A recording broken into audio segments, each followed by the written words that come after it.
Dear student of class 11th, हम लोग sets का 2 क्लास कर चुके हैं। आज हम लोग जो कॉन्सेप्चुअली बेसिक्स जो भी बचा हुआ है उसको वाइंड अप करेंगे और सवाल भी देखेंगे। हम लोग लास्ट क्लास में रुके थे सबसेट पे, तो थोड़ा सा सबसेट फिर आज देखेंगे और उसको रिवाइज करते हुए आगे चलेंगे। किसकी तरफ? यूनियन, इंटरसेक्शन, कुछ इंटरवल्स का भी बात कर लेंगे जो पहले कर चुके हैं। ठीक है। फिर कुछ सिंबल है जैसे ए कॉम्प्लीमेंट या ए बार, उसका मतलब क्या होता है। डिफरेंस ऑफ टू सेट्स का मतलब क्या होता है। ठीक है। और लास्ट में कुछ वर्ड प्रॉब्लम भी आ सकता है जो आपके बुक में अवेलेबल है, उसको आपको कर लेना है। तो वर्ड प्रॉब्लम को वेन डायग्राम के सहारे कैसे डिकोड करते हैं इस पे भी बात कर लेंगे आज। ठीक है। तो आज हम लोग कोशिश करेंगे कॉन्सेप्चुअली सेट्स को वाइंड अप कर दें। ठीक है। तो स्टार्ट करते हैं आज का क्लास। तो सबसे पहले जो हम लोग देखे थे वर्ड सबसेट, उसको एक बार और देख रहे हैं क्योंकि ये इंपॉर्टेंट वर्ड है। ठीक है। इसको ट्रिपल स्टार मिला हुआ, हम लोग जो एग्जांपल लिए थे उसी को फिर से ले रहे हैं। जैसे सेट ए है 1 2 3। ठीक है। तो हम सबसेट लिखना चाहते हैं, हम सबसेट लिखना चाहते हैं इसका। तो सबसेट क्या होता है? कोई भी एक सेट दूसरे सेट का सबसेट कब होता है? जब पहला कंटेन करता है सिर्फ उन एलिमेंट का जो दूसरे में अवेलेबल है। जैसे अगर एग्जांपल का बात कीजिएगा तो मान लीजिए P एक सेट है जिसमें 1 2 3 है, Q एक सेट है जिसमें 1 2 3 4 5 है। तो all elements of P, all elements of P are present in Q, तो P is the subset of Q, ये कंडीशन है। तो हम इसका कलेक्शन करना चाहते हैं, कलेक्शन ऑफ ऑल सबसेट्स करना चाहते हैं, ऑल सबसेट्स करना चाहते हैं। ठीक है। तो अगर एक एलिमेंट वाला सबसेट देखेंगे तो खाली 1 आया तो ये एक सबसेट है। The elements which are present in this set are present in this, तो this is the subset of this. इसको और अच्छे से कर्ली ब्रैकेट बना लीजिए, कॉमा, दूसरा सिर्फ 2 आया तो भी हो सकता है सबसेट, 3 आया वो भी हो सकता है सबसेट। 2 एलिमेंट वाला 1 2 2 3 1 3, ये सब सबसेट है इसका। और अगर तीनों एलिमेंट है 1 2 3 तो ये भी सबसेट है। और एक एम्प्टी सेट 5 होता है, यहाँ ब्रैकेट नहीं डालते, ये सबका सबसेट होता है। ये क्या होता है? सबका सबसेट होता है। तो कलेक्शन ऑफ ऑल सबसेट का नाम पावर सेट होता है। क्या होता है? Power set. और इसका सिंबल क्या है? P of A। इसका सिंबल क्या है? P of A। तो अगर आप P ऑफ A लिखेंगे तो कैसे लिखेंगे? कर्ली ब्रैकेट, ये सारा एलिमेंट लिख दिए, ये क्या हो गया? Power set. अब आपसे अगर हम वो पूछे कि number of subset of A, तो इतना लिख के देखने का जरूरत नहीं है, आप डायरेक्ट बता सकते हैं। ये होता है 2 का power number of elements in A, number of elements in A। जैसे यहाँ पे क्या है? Number of elements in A कितना है? 3, तो ये क्या होगा? 2 क्यूब। तो नंबर ऑफ सबसेट कितना होगा? 8 गिनिए, 1 2 3 4 5 6 7 और 1 8, ये 8 हुआ। इतना ही number of, this is also equals to number of elements in power set, power set, ये भी होगा। ठीक है। तो आगे चलेंगे। हाँ, अब आपके पास एक टर्म आ रहा है यूनिवर्सल सेट, यूनिवर्सल सेट। ठीक है। तो ये होता है collection of all object, collection of all objects जिसके बारे में डिस्कशन हो रहा है। Collection of all objects under consideration. जैसे एग्जांपल से देखिए, अगर मान लीजिए कि हम एक स्कूल की बात कर रहे हैं, स्कूल के स्टूडेंट की बात कर रहे हैं, तो स्कूल का सारा स्टूडेंट क्या बनाएगा? Universal set. अगर स्टूडेंट के बारे में कोई बात करने जा रहे हैं तो थोड़ी देर के लिए पूरा वो स्कूल, वो पर्टिकुलर स्कूल क्या होगा? Universal set. अगर हम बिहार के क्लास 11th के स्टूडेंट्स की बात करने जा रहे हैं मान लीजिए, तो उस समय वो हो जाएगा पूरा सारा स्कूल के 11th के स्टूडेंट, सिर्फ वो हो जाएगा यूनिवर्सल सेट। तो ये डिपेंड करता है कि किस पे बातचीत हो रही है।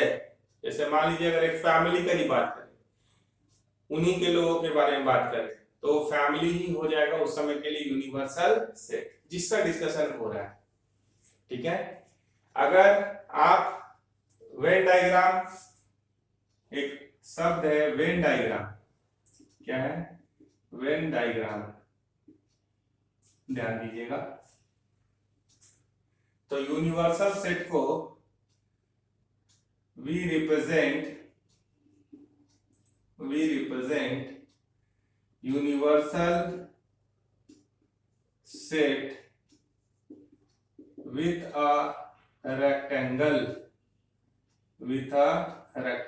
एक रेक्टेंगल के सहारे रिप्रेजेंट करते हैं।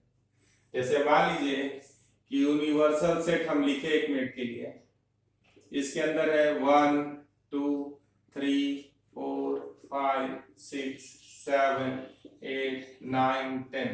तो हम 1 to 10 को कंसिडर किए। तो अभी जो भी आगे बात होगा फर्दर, इससे रिलेटेड कोई इसका सबसेट है या कुछ और है, तो डिस्कशन सिर्फ इतना ही में होगा।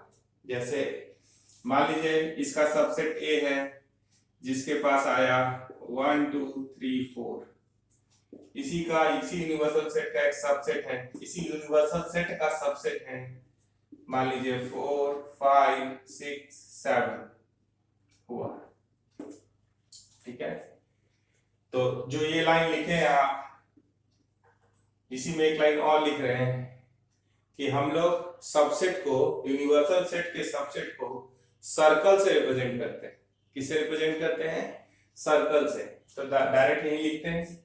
मान लीजिए ये स्क्वायर ब्रैकेट ले लिया, किसका हो गया? ये यूनिवर्सल सेट का। अब एक सेट ए है इसके अंदर, तो इतना जमीन ए का हो गया। मान लीजिए इतना जमीन बी का हो गया। इसका नाम क्या है? ए। इसका नाम क्या है? बी। ये जमीन किसका है? ए और बी दोनों का है, कॉमन। ए में भी है और बी में भी है। और जो ए बी में नहीं होगा वो कहाँ होगा? बाहर। तो ये वेन डायग्राम पे ध्यान दीजिएगा। तो आप बताइए पहले कि ऐसा कोई एलिमेंट है क्या जो ए और बी दोनों में है? तो उसको क्या बोलते हैं? A intersection B. तो वो कौन सा एलिमेंट है जो दोनों में?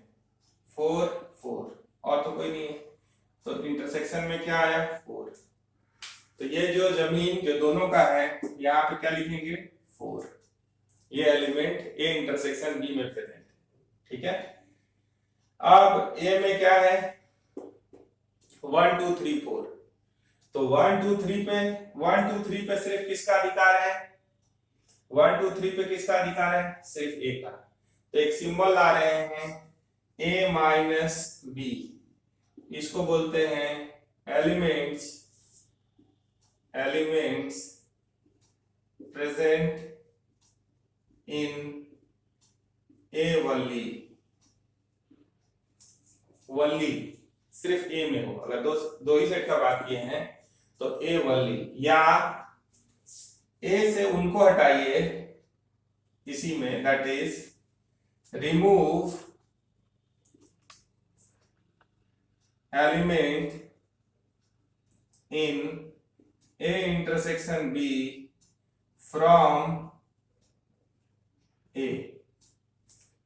A से उनको हटाइए जो A और B दोनों में है। तो कौन सा एलिमेंट दोनों में? 4। तो 1 2 3 4 से हटा दिए किसको? 4 को। तो क्या बचा? 1, ये जो आप देख रहे हैं इसके अंदर क्या आएगा, 1 आएगा, 2 आएगा और 3 आएगा। तो ये जो आप देख रहे हैं इसको क्या रिप्रेजेंट करते हैं, इसको रिप्रेजेंट करते हैं a माइनस बी से, a माइनस बी से। तो b माइनस ए क्या होगा, b से उनको हटाइए जो a और b दोनों में, तो a और b दोनों में कौन है 4, तो उनको हटा दिए तो क्या बचा 5 6 7। तो इसमें सिर्फ b का अधिकार है तो ये यहां लिखा है 5 6 7। अभी भी कुछ एलिमेंट ऐसा है जो यहाँ पे नहीं दिख रहा है, जो यूनिवर्सल सेट में है 1 2 3 4 5 6 7 तक तो लिखा गया, 8 9 10 ना ए के पास है ना बी के पास है, तो वो जमीन कहाँ है, ये वाला, इस पे ना ए का अधिकार है ना बी का अधिकार है। तो कहीं ऊपर या नीचे 8 9 10 कहीं भी लिख लीजिए, ठीक है। ये ए का है और ये सेट बी का है, ठीक है। अगर आपसे यहीं पे बोलते A union B, A union B, तो ए यूनियन बी का मतलब होता है ए और बी मिलाकर, ए और बी मिलाकर, तो 1 2 3 4 4 5 6 7 मिला के लिखिएगा तो क्या हो जाएगा 1 2 3 4 5 6 7। कोई जरूरी नहीं कि लगातार ही मिले, यहाँ लगातार आ रहा है तो लिख दिए, कुछ स्किप भी हो सकता है डिपेंडिंग अपॉन सर्कमस्टेंसेस। तो ए और बी दोनों को मिला दिए तो क्या आ रहा है 1 2 3 4 5 6 7। तो देखिए ए और बी को अगर मिला दीजिएगा तो 1 2 3 4 5 6 7 ये दोनों मिला के, 4 को डबल लिख के फायदा नहीं है, कोई भी एलिमेंट को सेट्स में दो बार लिखने का कोई सेंस, माने उसे एनर्जी आपका वेस्ट होगा, उससे कोई फायदा नहीं होता है, एक ही बार लिखते हैं। ऑर्डर इज इनसिग्निफिकेंट लिखा हुआ है पहले लास्ट क्लास में, ऑर्डर का भी कोई मतलब नहीं है, कोई ऐसे भी लिख सकता है, किसी को बाद में किसी को पहले रीअरेंज कर सकता है, हाँ, लेकिन ये सारा एलिमेंट होना चाहिए। तो ए यूनियन बी भी आप समझे, इंटरसेक्शन का मतलब पहले बात हुआ है, क्या हुआ है कॉमन, यूनियन मतलब क्या, दोनों मिलाकर। ए माइनस बी आज एक नया सिंबल आया, ए माइनस बी का मतलब है कि elements present in A only, ठीक है, जिसको दूसरे शब्द में बोलेंगे तो remove elements in A intersection B from A से उनको हटा दीजिए जो दोनों में। फिर b माइनस ए का क्या मतलब होगा, ओनली बी, तो b से किसको हटा दीजिए जो दोनों में है, तो दोनों में कौन होता है ए इंटरसेक्शन बी। तो यहाँ पे कुछ टर्म्स लाए हैं, वो सब पे सवाल आपको अच्छे नंबर्स में मिलेगा, तो आपको ये सब बात पकड़ना है, इंटरसेक्शन, यूनियन, ए माइनस बी, बी माइनस ए, ठीक है। तो यूनिवर्सल सेट क्या होता है, इसके अंदर सारा एलिमेंट आता है जिसके बारे में बात आगे उस क्वेश्चन में हो रहा है, ठीक है। उससे यूनिवर्सल सेट से बाहर कोई एलिमेंट उस क्वेश्चन का नहीं हो सकता है। आगे बढ़ेंगे, देखिए एक बार और इन दो शब्दों को देखिए, एक शब्द है यूनियन और दूसरा शब्द है इंटरसेक्शन, ठीक है। ये बात हम लोग फर्स्ट क्लास में किए थे, आज फिर कर रहे हैं, मतलब बेसिक्स के फर्स्ट क्लास में, आज से 12 क्लास पहले, हाँ। तो यूनियन का सिंबल होता है यू, इंटरसेक्शन का सिंबल होता है उल्टा यू। यूनियन कब लेते हैं, जब और का सेंस होता है, ओ आर और, ये सही या वो सही। इंटरसेक्शन कब लेते हैं, जब एंड का सेंस होता है। यूनियन कैसे लेते हैं, तो यूनियन में लिखे थे, जैसे कोई भी यूनियन है तो सबको मिलाता है, तो यूनियन मतलब सबको मिलाकर। अगर दो का यूनियन है तो दोनों को मिलाकर, तीन का यूनियन है तो तीनों को मिलाकर। इंटरसेक्शन मतलब कॉमन सॉल्यूशन, वो सॉल्यूशन जो पहले के पास भी है और दूसरे के पास भी है, ऐसा बोले थे। तो मान लीजिए कि एक सेट ए है जो हमने लिए थे, मान लीजिए 1 2 3 4, वही ले लेते हैं। एक सेट बी है 4 5 6 7, ठीक है। और यूनिवर्सल सेट था मेरे पास 1 2 3 4 5 6 7 8 9 10 ये था अभी। तो ए यूनियन बी क्या होगा, ए और बी मिलाकर क्या मिलेगा, 1 मिलेगा, 2 मिलेगा, 3 4 5 6 7 मिलेगा। तो इसमें वो भी एलिमेंट आता है जो सिर्फ ए में है, वो भी यहाँ आए, देख लीजिए। वो भी एलिमेंट आया जो दोनों में है, और वो भी एलिमेंट आया जो सिर्फ दूसरे में है, जो सिर्फ दूसरे में। ठीक है, तो इसको कैसे लिखते हैं, A union B is also a set is equals to x such that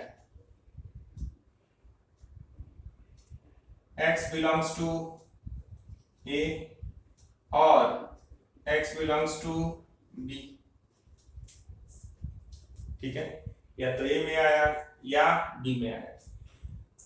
ये A में आया है ना, 4A में आया है ना, दोनों में आया है, कोई बात नहीं। और अगर और अच्छे से समझना चाहते हैं तो एलिमेंट्स विच आर प्रेजेंट, इसको हिंदी में अगर इंग्लिश में लिखें तो ए यूनियन बी इज, या A union B contains elements which are present either in A or B, including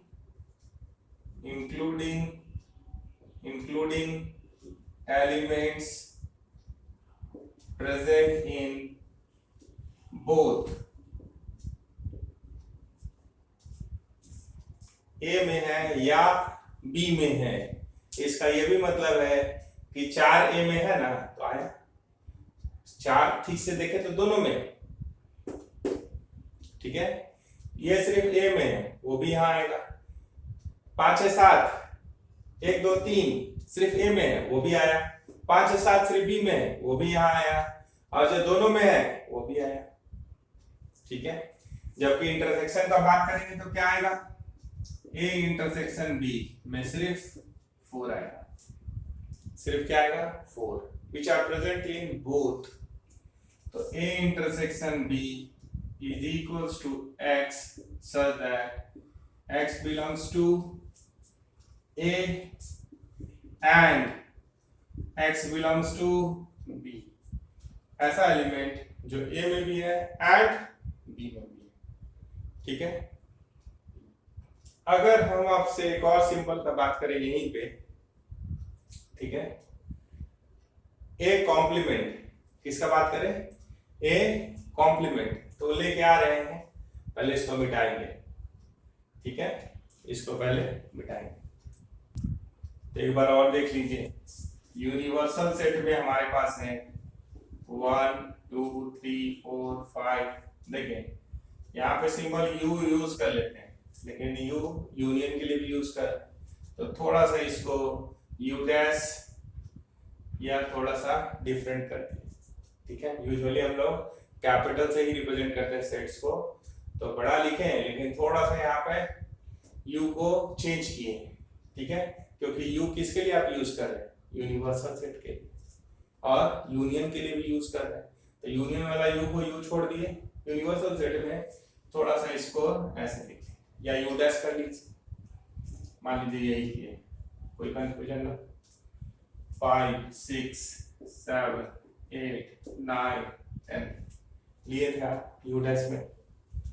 ए में जो लिए थे वही देख रहे हैं, 1 2 3 4। बी में लिए, या इसको भी हटाइए ना, यू डैश का मतलब, फिर आप बोलेगा डैश का मतलब यहाँ एक और चीज होता है, कॉम्प्लीमेंट, ठीक है। इसको ऐसे ही रहने दीजिए, यू हटा नहीं सकते, यूनिवर्सल सेट में यू यूज करना है। हाँ, बी में आया, मान लीजिए 4 5 6 7, यू डैश ठीक नहीं है। यू डैश का मतलब हम लोग एक और चीज यहाँ समझते हैं, वो क्या बताते हैं, जैसे ए डैश ए डैश का मतलब यूनिवर्सल सेट से ए को हटाइए, यूनिवर्सल सेट से ए को हटाइए। इसका मतलब है ए को छोड़कर, इसका मतलब क्या है, ए को छोड़कर। तो यूनिवर्सल सेट में ए को छोड़कर क्या है, यूनिवर्सल सेट से ए को हटाइए तो ए का सारा एलिमेंट तो यूनिवर्सल सेट में है। तो यहां से 1 2 3 4 इसको क्या करना है, हटा देना है। तो क्या बचा, 5 6 7 8 9 10। अगर आप इसी को देखेंगे तो एक और सिंबल इसके लिए है, ए बार, या इसको पढ़ते हैं ए कॉम्प्लीमेंट। क्या पढ़ते हैं, ए कॉम्प्लीमेंट बोलिए, ए बार बोलिए, ए डैश बोलिए, ये सब एक ही बात है। तो अगर कोई आपसे पूछे कि ए यूनियन बी बार, तो इसका मतलब क्या होगा, ए यूनियन बी को छोड़कर, ए यूनियन बी में क्या आया था, 1 2 3 4 5 6 7, बताइए। तो इसको निकालने के लिए पहले आप एक बार फिर से किसके पास चले जाएंगे, इसको थोड़ा नीचे लिख लेते हैं। ए यूनियन बी मतलब ए और बी मिलाकर क्या हुआ, 1 2 3 4 5 6 7 हुआ। तब क्या बोला, ए यूनियन बी बार।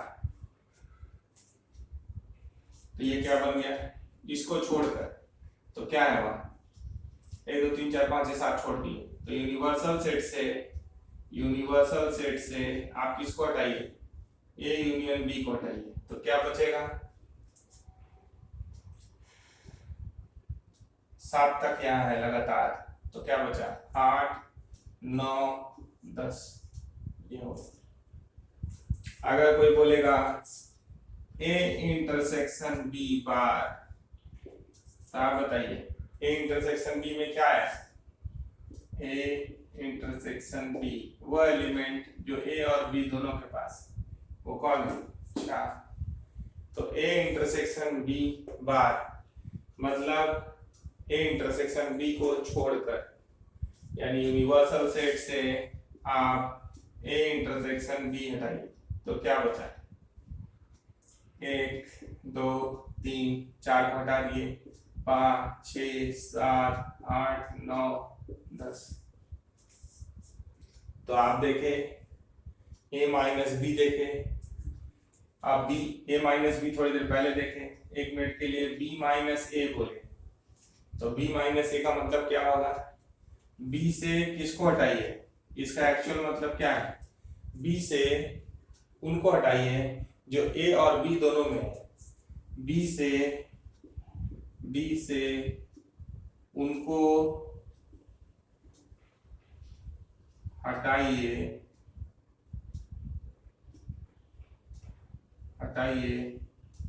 जो ए और बी दोनों में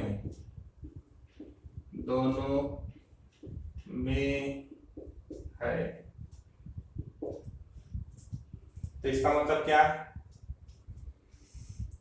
बी में क्या है, 4 5 6 7, और ए और बी दोनों में क्या है, 4।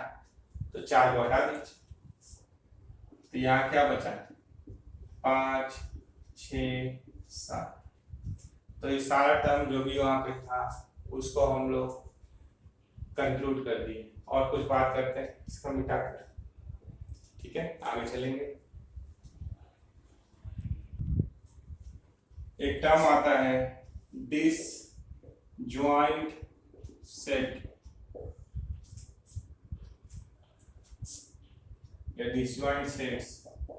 Two sets A and B are said to be disjoint if A intersection B is equal to 5। अगर कॉमन नहीं होगा, जैसे एग्जाम्पल अगर लें, मान लीजिए 1 मिनट के लिए यूनिवर्सल सेट है 1 2 3 4, ए में आया 1 और 3, बी में आया 3 4। ठीक है, तो इसका वेन डायग्राम कैसे दिखाई देगा?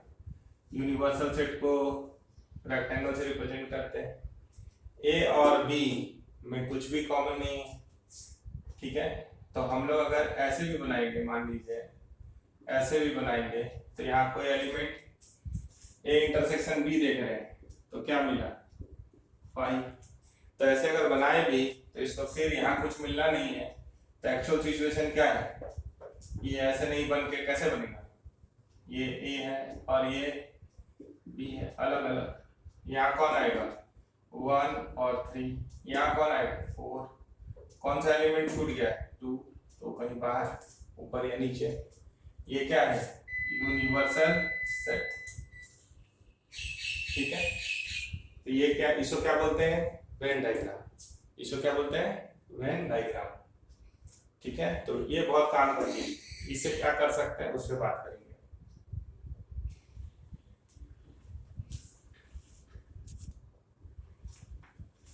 जैसे हमारे पास एक लॉ है, D Morgan's law. D Morgan's law या डी मॉर्गन्स थ्योरम मान लीजिए, बोल रहे हैं। ठीक है, ये ऐसा दिखता है कि ए यूनियन बी बार क्या होता है? ए बार इंटरसेक्शन बी बार। और एक लाइन है इसमें, यूनियन किसमें बदल गया? इंटरसेक्शन में। बार दोनों में चला। ए इंटरसेक्शन बी बार कहिएगा तो ये होगा ए बार इंटरसेक्शन यूनियन में बदल गया बी बार। ये ए है और ये बी। ठीक है, तो इसको प्रूव कर दे रहे हैं यूजिंग वेन डायग्राम। तो मान लीजिए, देखिएगा, ए यूनियन बी अगर बोले, बाहर अभी नहीं बोले, तो ये ए है और ये बी है। ठीक है, तो ए और बी मिलाकर तो उसको सेड कर दीजिए। ये ए है और ये बी है, इसको सेड कर दीजिए। कर दिए सेड। ये पूरा जमीन किसका है? ए यूनियन बी का। अब अगर आप ए यूनियन बी बार का बात करें तो ए यूनियन बी को छोड़कर, तो ये ए है और ये बी है, तो जो हम बात किसका करना चाह रहे हैं? ए यूनियन बी बार, मतलब इसको छोड़कर। तो जो इसमें सेटेड है उसको छोड़कर, तो यानी कौन वाला? तो ये बाहर वाला, इसको सेट कर। ये किसको रिप्रेजेंट कर रहा है? A union B bar. अब इधर आइए। ठीक है, इसको देखते हैं। फर्स्ट का बात कर रहा है, ए का, या यहीं पे देखिए ए में ए बार, ध्यान दीजिए,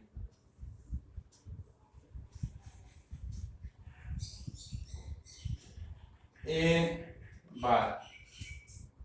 ठीक है, मतलब ए को छोड़कर, तो ए का जितना भी जमीन है पूरा ए को छोड़ देना है। तो ए बार का मतलब क्या होगा? ये पूरा ए को छोड़कर, चाहे कॉमन जमीन हो ए और बी का, पूरा ए को खाली छोड़ देना। ये क्या हुआ? ए बार।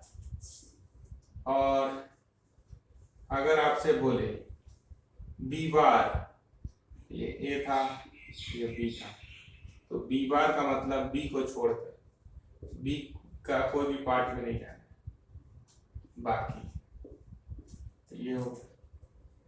अब ये दोनों के बीच में क्या है? इंटरसेक्शन। ये दोनों के बीच में क्या है? इंटरसेक्शन। तो ऐसा चीज बताइए जो यहां भी रंगा हुआ है और यहां भी रंगा हुआ है। तो एक बार फिर से बनाइए। ये ए है, ये बी है, ये ए है, ये बी है। हम कहा जाना चाहते हैं? ए बार इंटरसेक्शन बी बार के पास आना चाहते हैं। अब इससे आप कोई भी सवाल प्रूव कर सकते हैं। हाँ, तो इंटरसेक्शन है, तो जो दोनों में रंगा हुआ है कॉमन वाला, जो यहाँ रंगा हुआ है और यहाँ रंगा हुआ है, दोनों में जो कॉमन एरिया रंगा हुआ है वो कॉमन सॉल्यूशन को वहां रंगना है। तो देखिए बाहर वाला इसमें भी रंगा हुआ है, इसमें भी रंगा हुआ है, तो ये दोनों का इंटरसेक्शन क्या हुआ, ये बाहर वाला हुआ। ये दोनों बराबर है कि नहीं, ये फर्स्ट था, ये दोनों का इंटरसेक्शन लिए, तो ये इसके बराबर हुआ, ये और ये बराबर है, तो ये लेफ्ट हैंड साइड था, ये राइट हैंड साइड, तो प्रूव कर दिए। ऐसे ही आप इसको करके देखिए और सवाल को बनाइए। ठीक है, सवाल आपसे बनेगा, कीजिए, फिर बात करेंगे और प्रॉपर्टीज का बात करेंगे। ठीक है, थैंक यू।